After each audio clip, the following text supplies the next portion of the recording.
with a win and a Seahawks loss. The Titans are averaging the most points per game in the NFL and can clinch the AFC South with a win and a Colts loss. A lot of that success thanks to their quarterback. Let's go, dominate on 3. 1, 2, 3. Dominate. You don't want 2-1? Hey, don't be surprised. I got that juice. You don't want that smoke. Hey, all I see is Knee lift. Let's see that speed. Ryan Tannehill. Yeah, let's see that speed. Get it. What is it? What's that?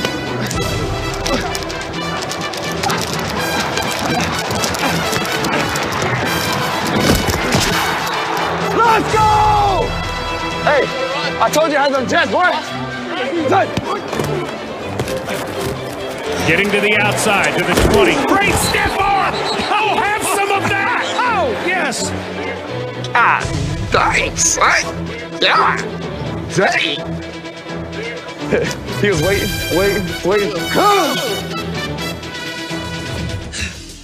You know, everyone talks about Aaron Rodgers as one of the leading candidates for MVP, and obviously he's had a great season. But in recent weeks, Ryan Tannehill has played just as well. They're both 4-1 over their last 5. And while Rodgers has more touchdown passes, Tannehill has a higher QBR since week 11. So, Teddy, if you're on defense preparing for either one of these teams, which offense would you rather play against?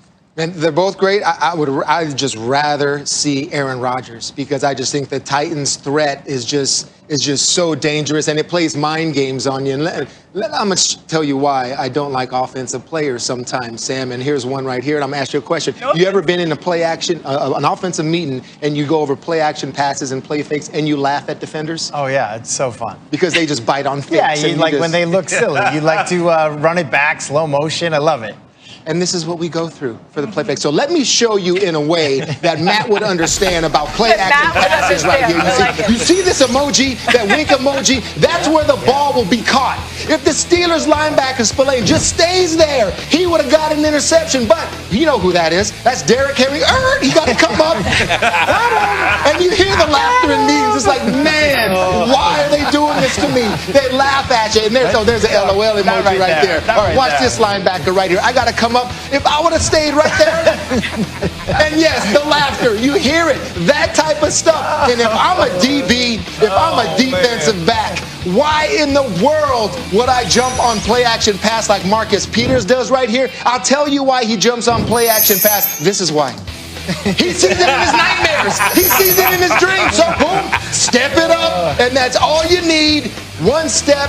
Davis on the play action pass, and this is why I don't like people like Matt Hasselbeck. You see, they laugh at us. You see, that's why. It's just Aaron Rodgers. I know I got to defend. I know pass route combination, Sam. I can decipher what's behind me right here, but something to get me move and make me look foolish. That's what I don't like. Play action pass. And let me piggyback off that. Sam, you asked him about defending an offense, and the reason why he just showed the tape.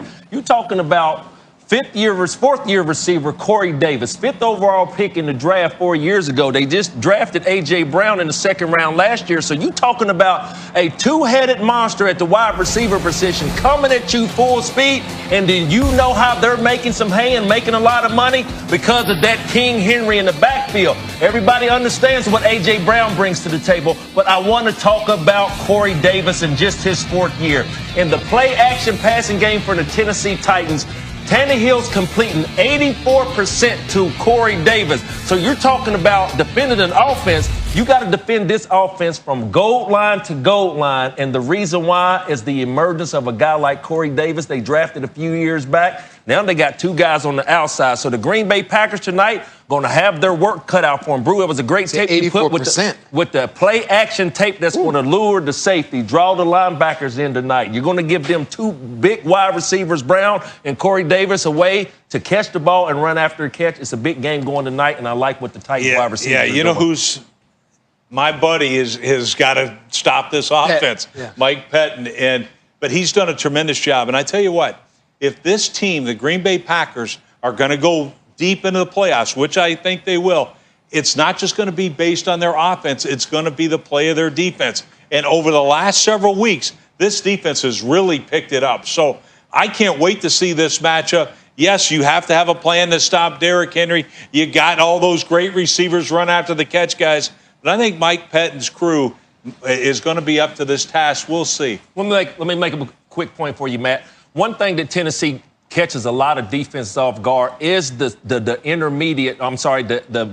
second and short, the third and short play action game. So the Green Bay Packers, as good as that defense have been as of lately, for the Green Bay Packers, when it's 2nd and 1, 3rd and 1, 2nd and 2, that's when the play action pass for the Tennessee Titans. So that's something you got to watch out for tonight. Yeah, the Packers defense is up against a Titans offense that scores more points than anybody in the league. But the X factor in this game tonight might be for a Nashville team. Matt, you know you're a Nashville guy these days, going up north, playing in the snow at Lambeau tonight. It's going to be cold. We'll get the long underwear out, guys. Can keep up with Aaron Rodgers in his element. Now, I know we've got some breaking news, and for that, we go back to Adam Schefter. Adam?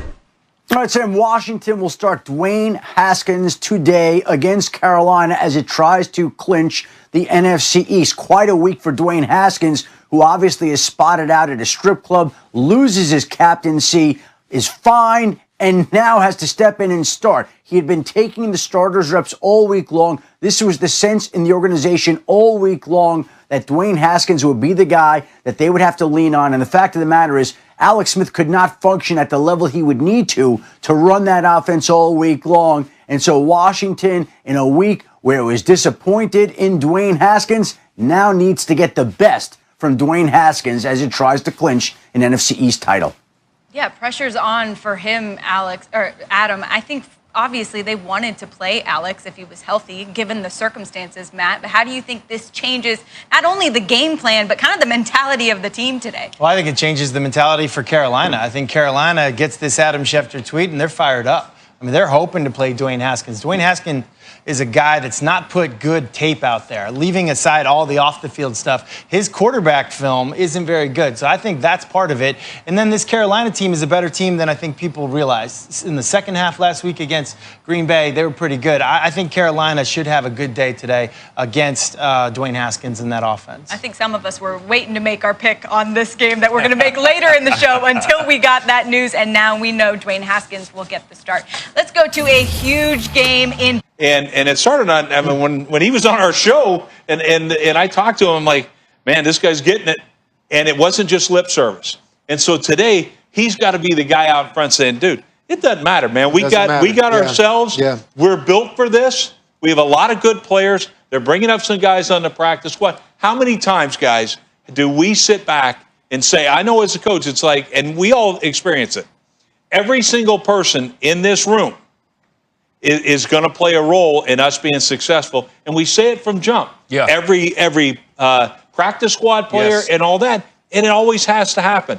Now, is it weird that it's happening right now and the way it is? Absolutely. But this team, don't flinch, Baker. Get it done. Put it on your shoulders and get it done. Yeah, but I think they don't have to change much. That's like the irony of this whole thing. It's mental toughness. It's, Baker. Yes, it's all that. But this offense is already built and set up for them to play a football game just this way. The wide receiver thing, losing all four guys, it's unheard of. But it's okay with this two-headed monster. And Kevin Stefanski, if you've ever had the opportunity to listen to him mic'd up coaching a game, it is a treat. It is fun. He sits there. You can hear people like calling pass plays. No, I want to run it. No, I want to run it. Commit to the run. I want to take their will. This is actually what he wants to do. I think in a weird way, there's some people in this Browns organization that are kind of fired up for this. Like the running backs coach Stump Mitchell, I know he's fired up for this. The O-line, they're fired up for this. The tight ends coach, they're fired up. I think Kevin Stefanski is like, you know what? This will be a fun game. Well, you as a quarterback got to know you may have to line up some of these receivers, like